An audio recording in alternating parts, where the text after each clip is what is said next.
but it's great the way it happened. So I want to definitely break it down when we go back, how it happened, and it's funny who broke it to me. Yeah, we're back.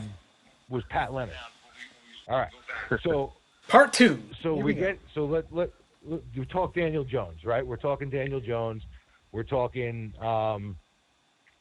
his charisma, right? His personality. We don't know a lot about him on the football field yet, right? But if you guys listen to the podcast, probably the last time we were on and we were talking about Daniel Jones, I think someone mentioned, I know I said that particularly, I hope he's a dick, right? Yeah. I hope that, and they were like, well, what do you mean? Well, here's what I mean. I hope that he has that Grayson Allen type gene in him, right? That where everybody in the league and the media hate this guy, but the Giant fans love him. And because he has this, like, I don't give a fuck type attitude. Like, that's what I wanted. So we get lucky, and we end up with the media passes for the Landon Collins softball game, thanks to the license plate guy. Mm-hmm.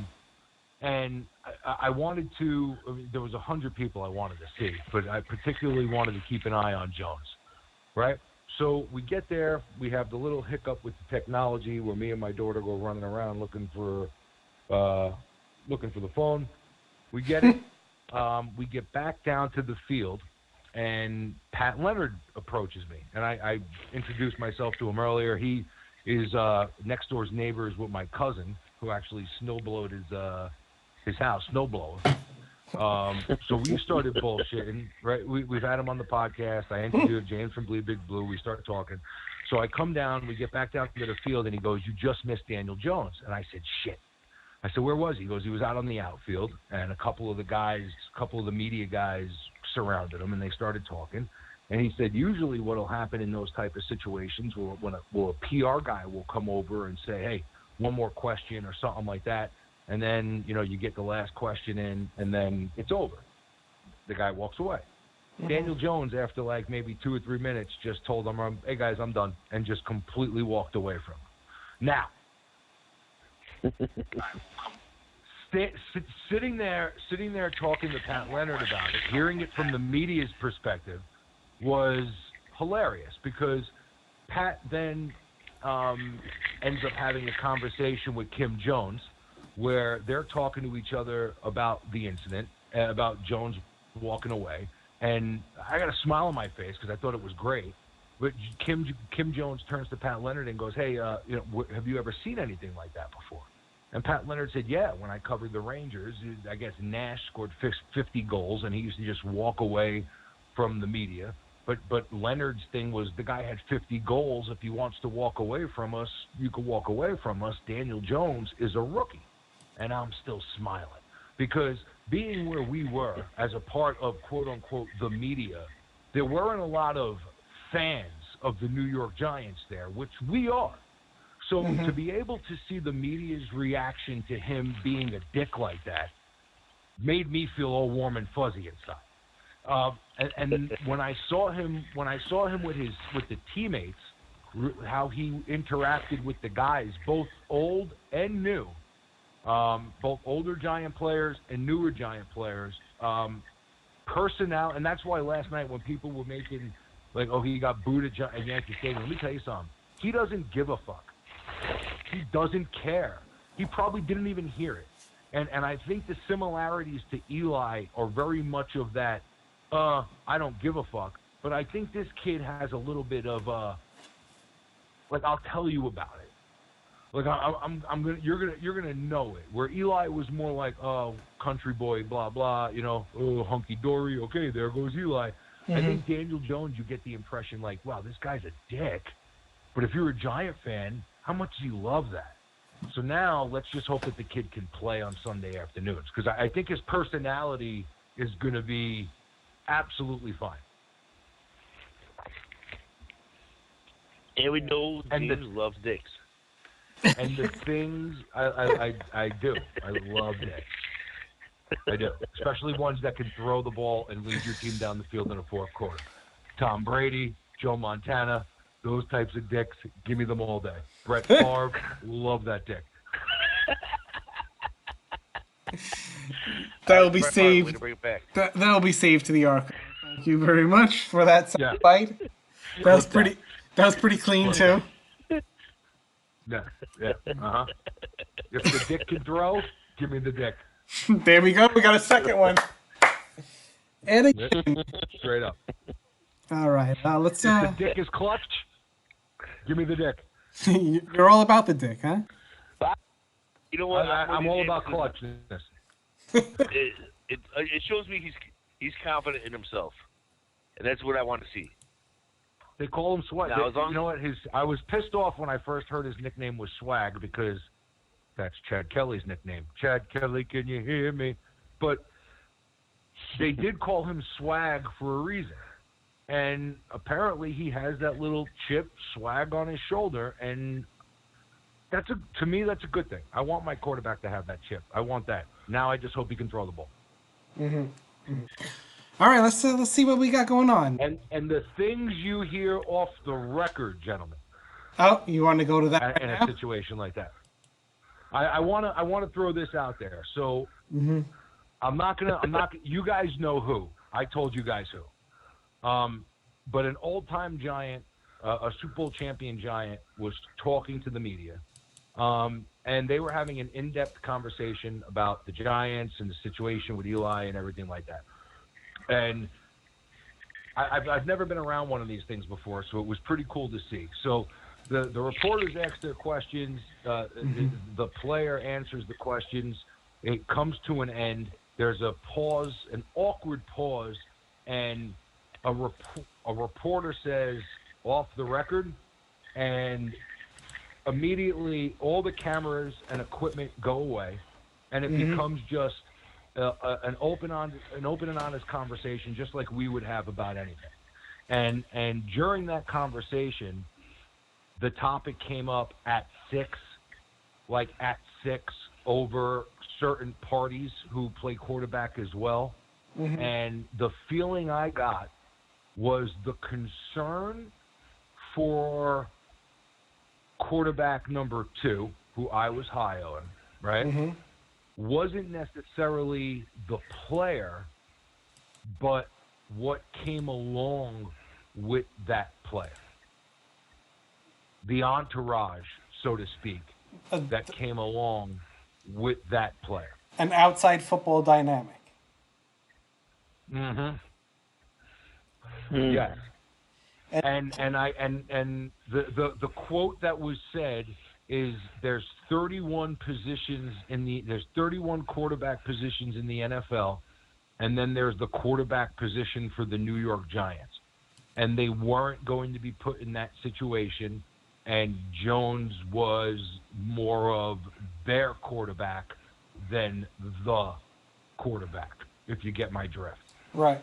So I came away with the impression that physical tools, scouting wise, all things being equal, you might have had a higher grade on quarterback number 2, who went in the division.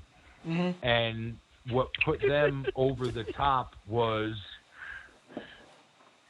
Jones's personality, his makeup, and the ability that they feel like he can play in New York in that media circus without the outside influences that come along with certain other parties.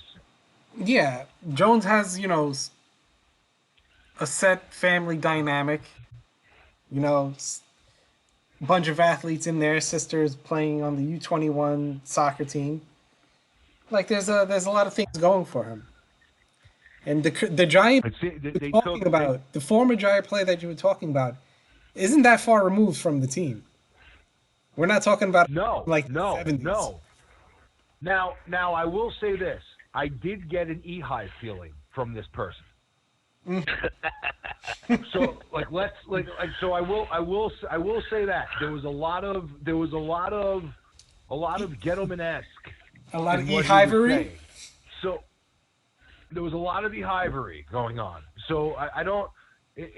Again, you don't know what to believe, what not to believe. There's certain things being said only because of certain situations and certain relationships. But the sense I got was, yes, it was coming from an Ehivery place, but I also got the sense that there was a relationship between the people that were speaking, and that for the most part, the information being relayed was honest and open for the best of each party's knowledge. Let's put it that way, right? I don't think that anybody was trying to pull the wool over anybody's eyes. I think that they wholeheartedly believed what they said, and the impression I got was it was more of a what comes with, as opposed to having peace of mind that this guy's going to do it the right way. For some reason, the comments aren't showing up on Facebook, but we are live. A few people have figured out the parties involved. Look at that. Smart detectives in the comments. How about that? How about that? How about that? Oh, we don't have that clip anymore, do we? All right, let's go to the phone lines. What do you want to do? 603 or 607? What intrigues you more? Ooh, 607 is, I think, like upstate New York, Binghamton area. So let's go to 603. 603, okay. And he's been on for a little bit. That's it. Let's go to that, bro. What? Hey guys, how you doing? Good. What's up, buddy? Who is this? Who's calling? This is Bob from Vermont. From Vermont. What's going on in Vermont? All right. Yeah, I like the Giants. That's my favorite team. That This is a first-time Vermont caller. yes. No, I called you guys one time last year. Oh, did you? Oh, all right. Vermont. Where have you You been? guys are pretty Come on. funny. Yeah. Where have you been? What? Where have you been? I don't know. Yeah, I haven't checked you out for a while. Now I remember you from last time I called you guys. You're circling back. What's going on, buddy? What do you want to talk about? You want to talk about Bernie I Sanders? think, What do you want to talk about? Well, they said Eli should start the season, right? Right. And then if he's having trouble after the bye week, they should bring in Daniel Jones. What's having Do you trouble, agree though? with what? Like, are we going to get the same old? It was the defense, or are we going to acknowledge? See, that's the concern. I agree with you. I think that if you said to me, you know what, they're going to play Eli for 8 weeks, but what's the record at the end of the bye week? Is the record 1-7, or is the record 4-3 or 3-4? Right, sure. It depends on the But I think I think you're gonna have a really tough time if this team is 3-4, 4-3, 3-5, 4-4. I think you have a hard time going to Eli after the bye week. I think that if this team is 2-5, 1-7, then you can see, okay, well, maybe now it's time to give this kid a bye week, let him practice, and then play him. If they're within a couple of games of the playoffs, I think you're going to see Eli into November. Yeah, because I think the offensive line got better this year too. Because they signed. Well, they got better. They got better at guard. I'm not sold on the tackle spots. It's still Solder, and Remmers is a huge question mark, and they have no. Yeah, depth. that's true, but he's a lot better than what we had last year. What's that Eric saying? Flowers. Well, not that Wheeler, but what's that saying though? I mean, like, if you're better than Wheeler, are you ready to play? Like, I don't. Yeah, Remmers is an upgrade. If Remmers is an upgrade. Well, what gives you the faith in Remmers? Like, just because he's a name? I think he played for the Minnesota Vikings, so. Yeah, he played better at right guard than he did at right tackle. So the Giants are bringing him in off an injury season, and they're plugging him in at right tackle. And there's no guarantee that he plays all 16 games. And if he goes down, or if anyone goes down on that offensive line, is there depth there? Big trouble. Yeah, they're going to be in big, big trouble. So everyone's saying the tackles are better, the offensive line is better. Let's be honest. They got better at right guard. Hernandez will be better because it's his second season. Right. Solder is the same good. guy. Now, I did ask Hernandez at the show. I did ask Hernandez at the Landon Collins thing if there was going to be, the offensive line, at least the left side. Does he see any improvement now that these two guys know each other? And he said yes. Right. He goes, it's a lot smoother now, and a lot more communication, and they're on the same page. So hopefully there's an uptick in play from the left side, but the right side's brand new. I say that my prediction is 11-5. 11-5. Is what? Wow. 11 wins. That's my prediction. You call back at the end of the year. Yeah, I will. No, I just called during the year. I called during No. the If year. you said 11-5, just call back at the end of the year so we can just hear your excuses. Or No, you can shove it in our I think faces. we did this year. I have faith. How did you come up with? I need to know. How did you come up with 11-5? I don't know. I just come up with the number. That's all I do. You He just took want them to win James. that bad. James. He took 16 and he minus 5. Well, I can't Boom. stand the Eagles. We're gonna beat them I twice.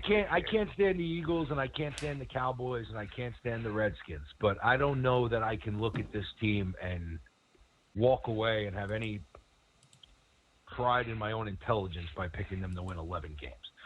11-5. The 11-5. God bless. And I would like to watch the games with you to see the look on your face this season when they don't finish 11-5. I'm going down to the Jets and the Giant game this year. Oh, look at you. You guys going to that game? Not No, I'm not spending any money on this team until they put Eli Manning on a bench. Oh, okay. You don't have trouble. I will not. Yeah, I won't. I'm not spending a dime to go to a game until I get a quarterback that's competent. You have a quarterback Yeah. that's competent. You don't have a quarterback that can't win, though. He's getting old. Well, he's a He's lot been in a better what? than his sister, though. He's a lot He's a better lot better than who? his sister. His sister. Who's this? Well, Peyton Manning. that's great. Is he's a lot better than Peyton Manning? Yes. What are they smoking in Vermont? We're not smoking anything. That's Just the- saying You gotta be. he's a lot You think they're better going to be 11-5, and you just called Peyton Manning Eli Manning's little sister? Yes. Brosif, come on. Is Hey, your I'm Kool-Aid that originally blue? from New York. I'm originally from New York. I'm originally Born in from the Bronx. Bronx. It doesn't mean I'm delusional. Come on. Yeah, but I just like to. I'm a Giant fan this year. My brother likes. I'm a the Giant Jets, fan and- too, Wait, but am I you're a gonna Giant sit here and fan? say Eli's better than Peyton Manning? You're a Giant fan this year? Yeah, he is. He's Eli a lot Manning better is- than his brother.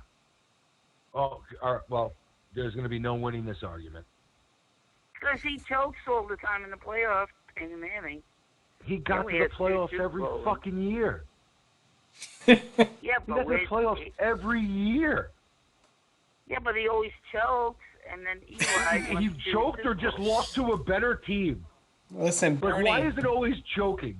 Why is it impossible for players to lose to better teams? Choke. Uh, James, he choked, How How many James. times did he He lose was the the Patriot quarterback team? during those- How many times did he lose the Patriot teams that won the Super Bowl?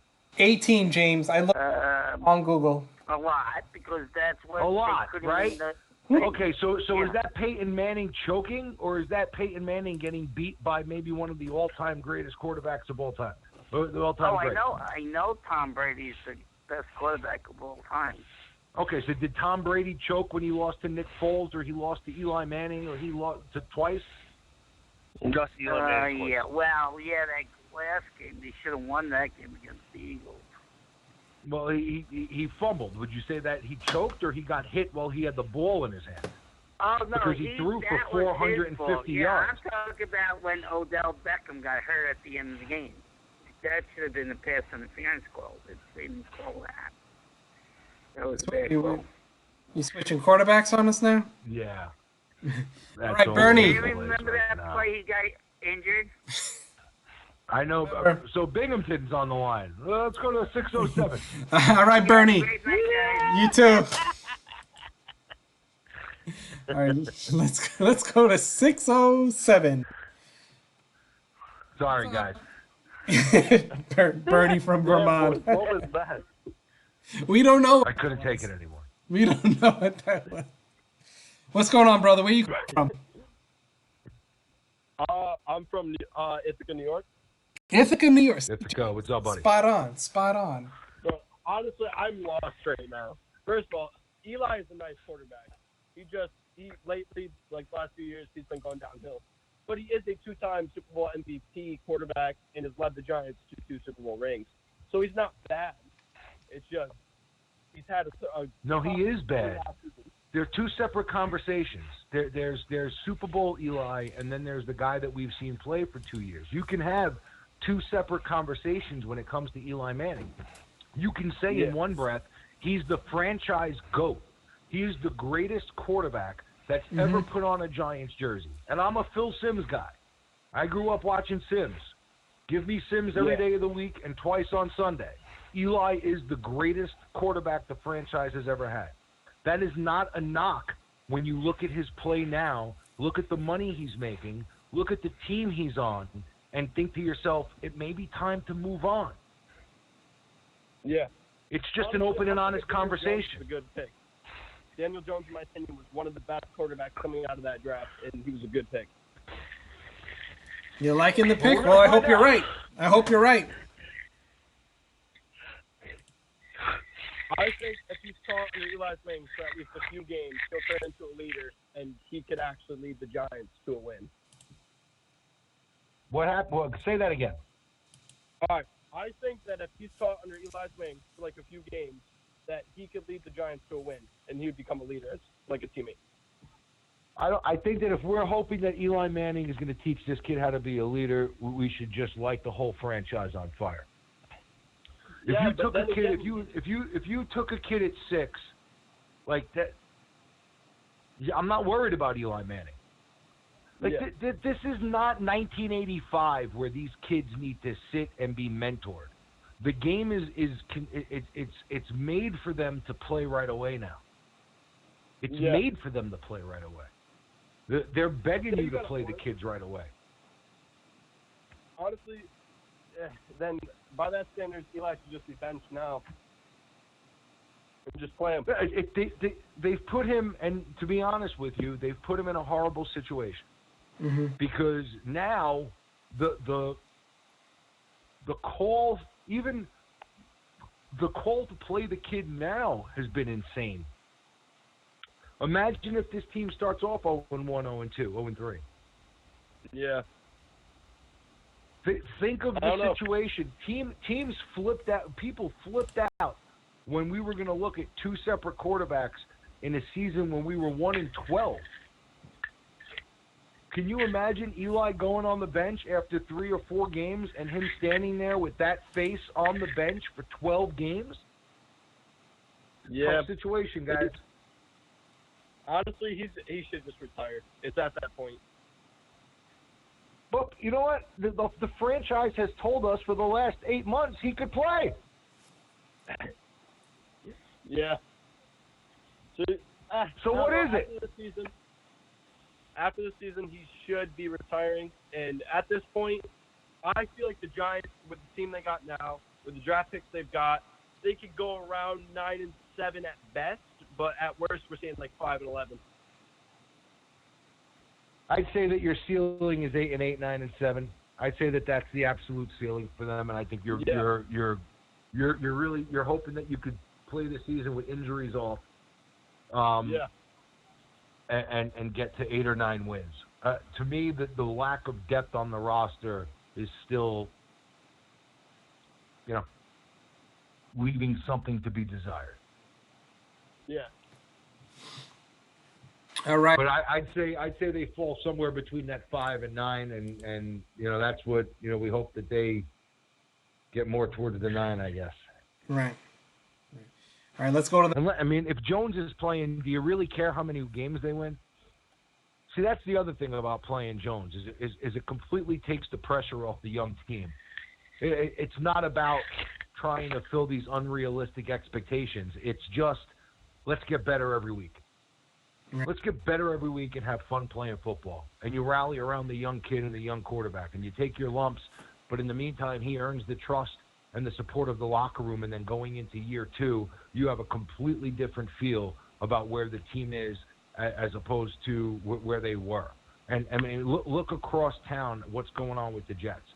The Jets have no reason right now to be flying high, but they are. Jet fans are. Why? And is it warranted? Fuck yeah, it's warranted. If you were a Jet fan for all these years that has gone through quarterback hell, and you get to the point where you watch Sam Darnold last year take his lumps, and then have that type of December, you are smitten going into this season. If you're a Buffalo Bills fan and you watch Josh Allen take his lumps early in the season and then watch the way he played late in the year, you are excited going into this season. Right. So it's important that the young kid go through that so that you can see that progression at the end of the year, and hopefully that catapults them and the excitement into year two. The concern with the Giants is how long is it going to take to get to that point to have that feel? Is it going to be the middle of year two? The longer you wait, the worse it is for the franchise. Well, you just don't want to waste, the best player on the team is Saquon. You don't want to waste his prime like they did the later prime years of Eli's career. And we've seen, well, especially for what you're paying him. Yeah, and we've seen other franchises that, had amazing running backs never really go anywhere. Just relied on them. And that was it. Yeah. If you want to be Barry Sanders, right? If you want to be the Lions from the 90s, where your running back, is unbelievable, and you may win 9 to 10 games at the most, but you're not a threat to win a Super Bowl because you lack the quarterback, because you have a Scott Mitchell, and that's that if without the quarterback to get you over to that next hump, all the running back is a nice piece.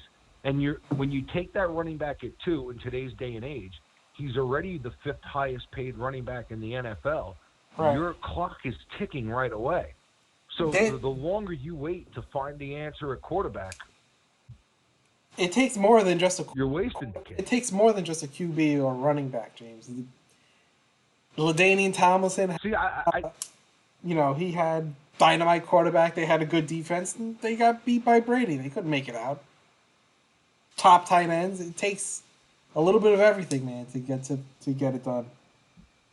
But if you have the quarterback, the better quarterback's going to win. 9 times out of 10, the better quarterback wins. 9 times out of 10, I would say. I mean, usually the better quarterback in those situations when they're head-to-head, whoever plays the best is going to win the game. Mm-hmm.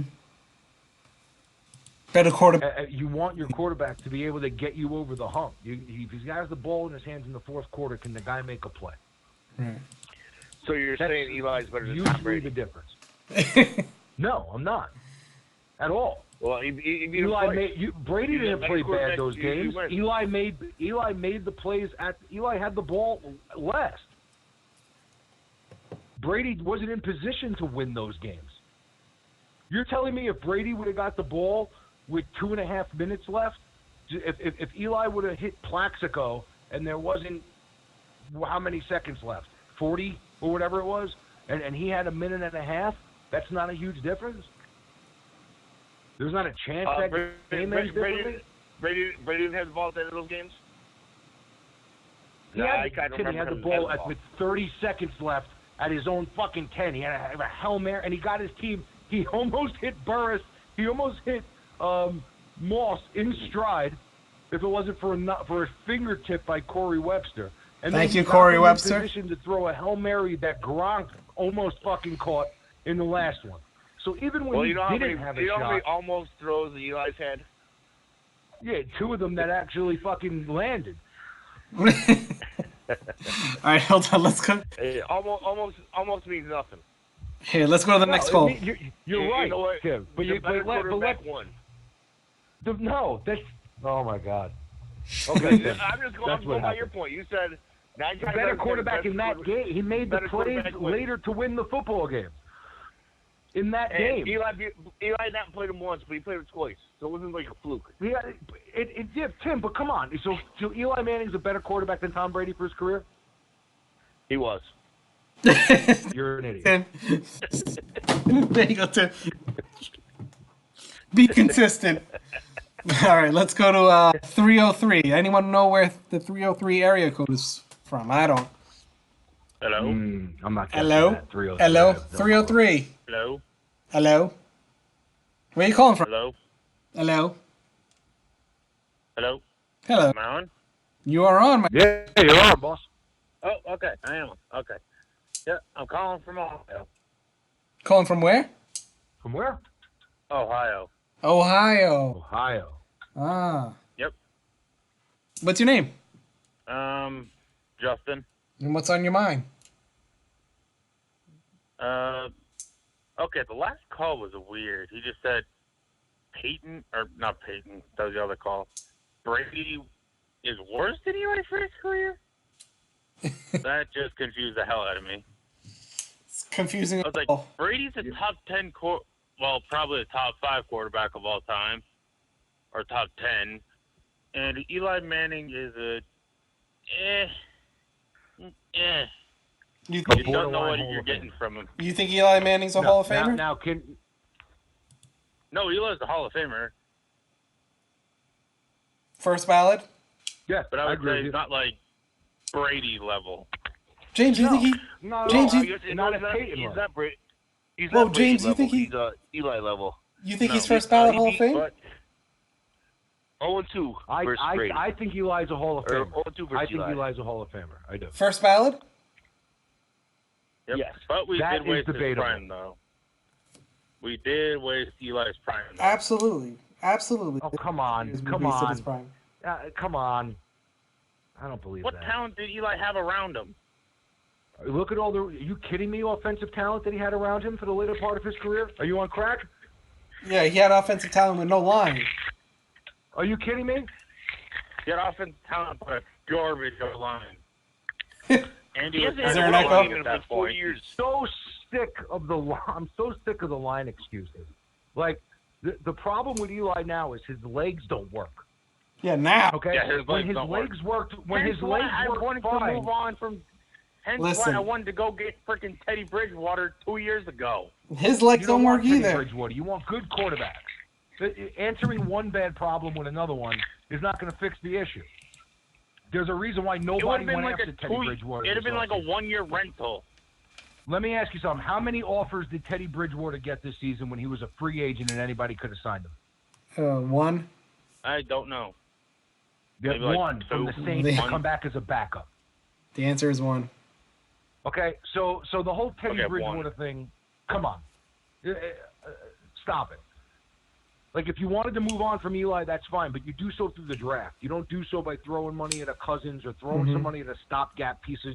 And it was go literally get a in the quarterback same through the year as Barkley was drafted. That's hence why I wanted to get Bridgewater. It's like, all right, if we get Bridgewater, then you can go get Barkley, and it won't be as, oh, crap, we just passed on 4 quarterbacks. What the hell? No, but it would have been, because look what you're doing.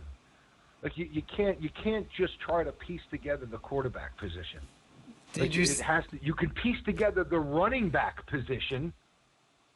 You can't piece together And that the has quarterback. been You can't go absolute half-ass garbage on the until quarterback. Daquan came. Yeah. Well, Dude, there's a couple injuries in. dude, I can pay 2 running backs probably $3 to $4 million less than I'm paying Saquon and get the same production that I'm getting from Saquon Barkley. Yeah, pretty much. But this is So what I I wanted to could call piece for. together the running back position, but I can't. You can't try to go half-ass on the quarterback. Hopefully they got it right. They went all in on Jones. The only thing we could do now is pray that the kid could play. What did? Yep. But if the team is losing, would you continuously do what you did with Odell and blow the team up? Would you start shopping everybody? There's not that much to blow up anymore. I would. What are you going to get rid of Jenkins? Well, you're looking That's their at big contract. Yeah, the one piece really is Jenkins, right? I mean, I don't. Who's going to take? Nobody's going to take Solder for the player he is. Ogletree. And first of all, you have no Ogletree depth on maybe. the line. You can't. You can I would maybe trade. move I would Ogletree. trade whatever.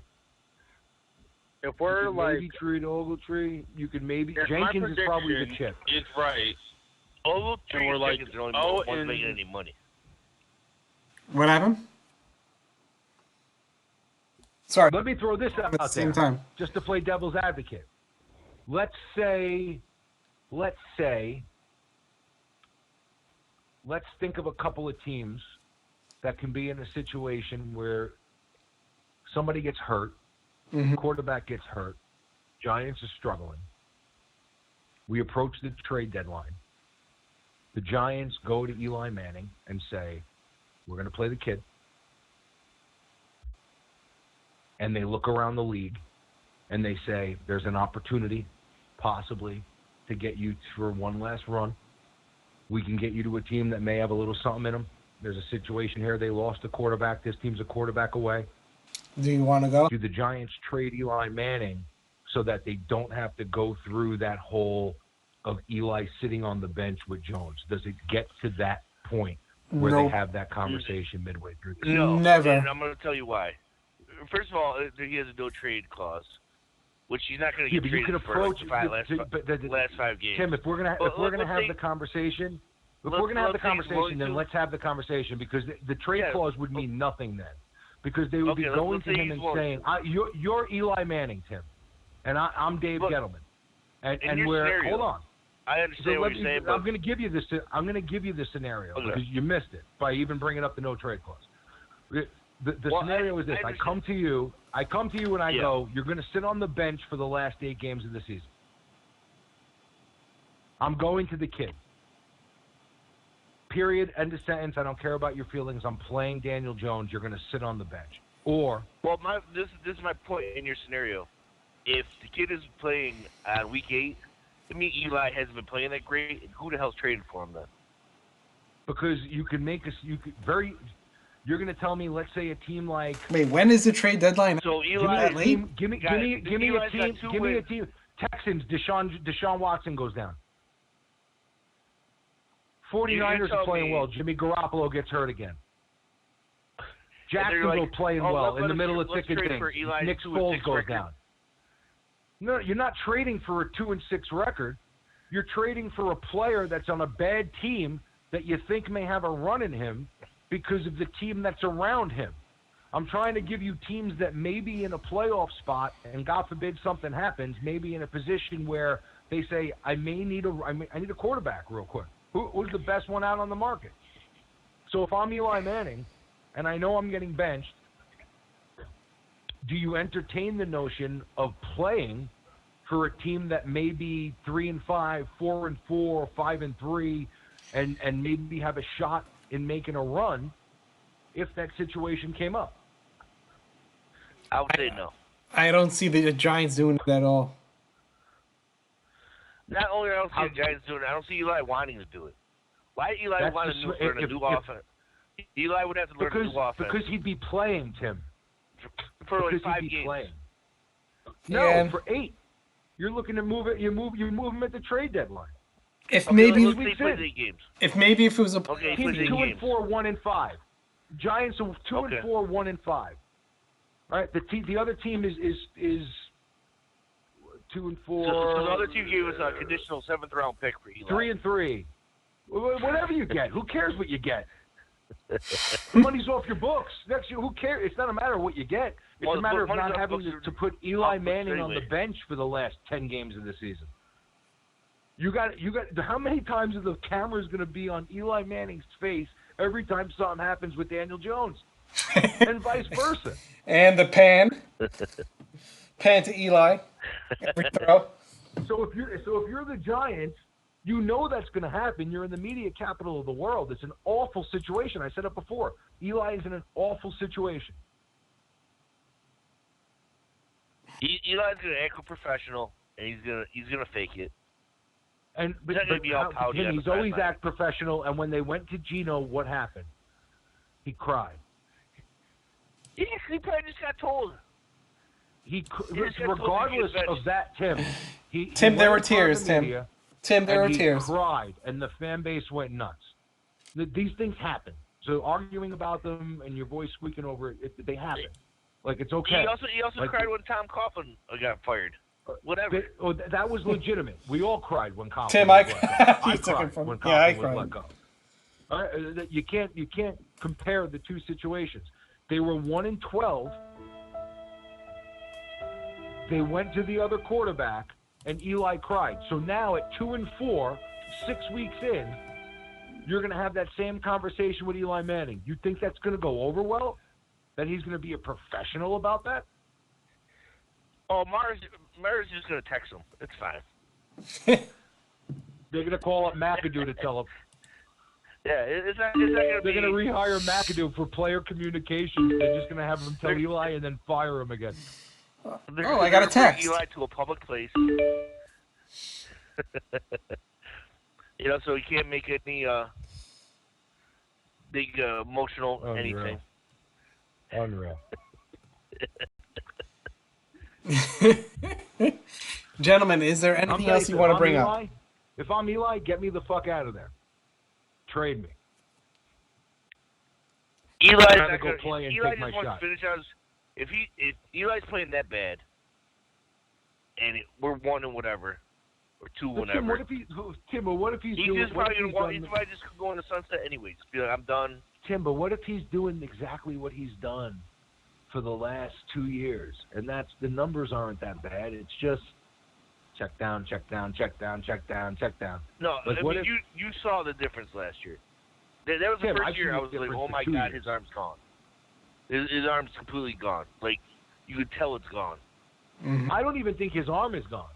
I just think that he continued. Like, even when he was younger, he made some decisions that you were like, ugh. I watched. Well, that was typical Eli. As far as him making a mistake. So it's typical Eli, right? But now now he's slow in doing it.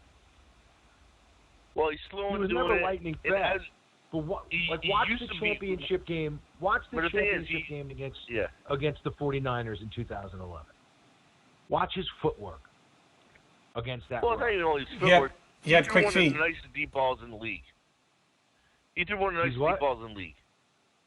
He had quick feet. He doesn't do that anymore, though. But I don't think that's because he lost the arm strength. I think he's just gun shy. It's the same thing that happened to Peyton's his last year. He had nothing left.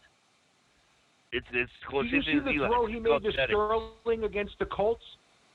That was a hell of a throw he made to Shepard down the right sideline against the Colts. He still made some throws. The problem is he can make a nice throw like that. The problem is what's the next consistency. Consistency is king. And there you go. Okay, so it's same Eli on a bad team making $23 million. When Eli was 31, 32, 33, 34 years old, it was okay. 26, 27, 28, it was okay because you knew you had those years left.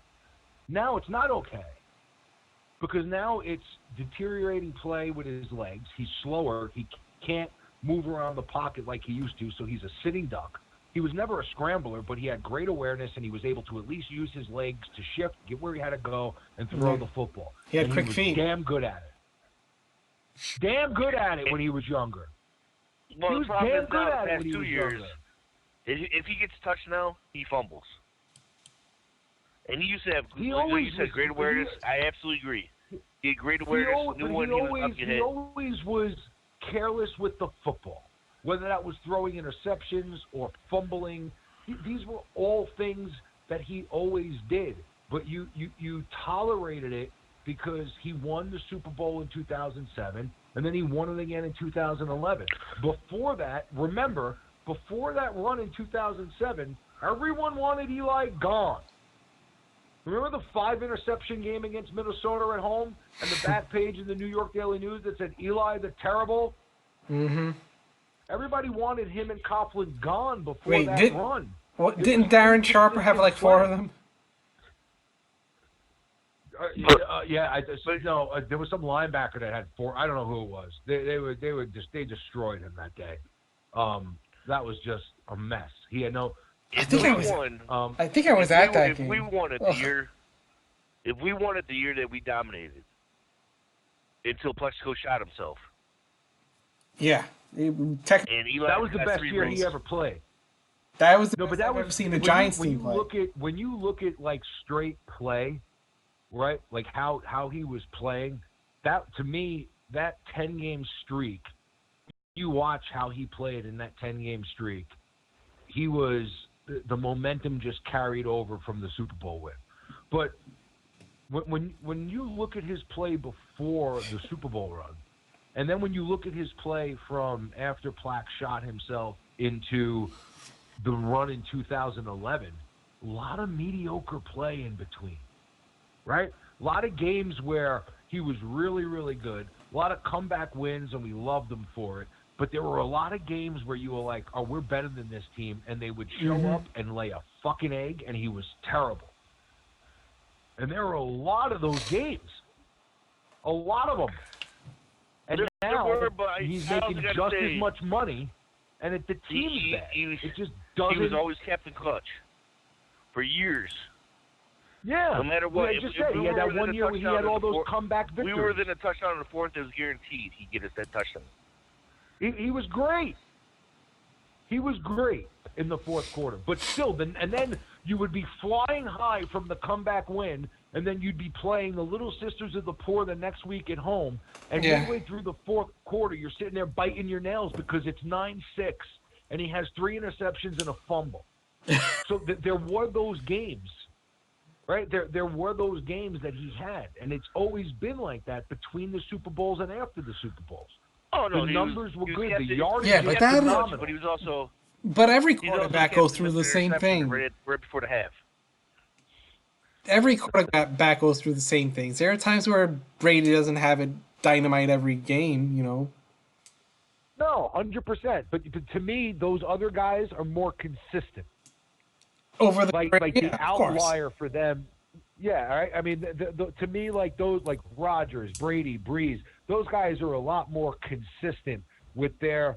And I'm not talking about numbers, because when you look at Eli's numbers, and a lot of those came from fourth quarter yards, fourth quarter points this season. Okay, no matter which way you want to look at it, that's a fact. A lot of those were late in the games when the games were decided. Some of those yards came. Okay, so when you look at the actual play of the quarterbacks, like. And I'm not even like no Roethlisberger. Like I would say Rivers, Rodgers, Breeze, Brady. I'm sure I'm leaving somebody out over the course of the last 3 or 4 years. But even if you're saying when you watch them, you just go, oh yeah, give me that guy. And sometimes when you watch Eli, it's like, oh fuck, don't throw it. And you don't get a sense like that when it's the other guys. You're like, throw it. Right? So I never felt that. I always felt that Eli was a risk taker. Like, he didn't give a fuck. He was still going to try it. Still going to take that risk. And it cost us picks. It definitely cost us games. But it also cost us moments where it worked out. And the quarterbacks that you're and I got news for you. are all Hall of Fame quarterbacks, when he was including younger, him. Marco, we love that about him. Yeah, well, now he doesn't have the arm strength to back it up. But, you know. It's not even that. Like I don't even think it's. I just think he's old. Like everything just slows down when you're old. Yeah, and these time guys doesn't lose, my friend. Field like lightning. Yeah, and these guys are flying around the field hungry like lightning. These guys are animals, and Eli is just an old man playing a young man's game.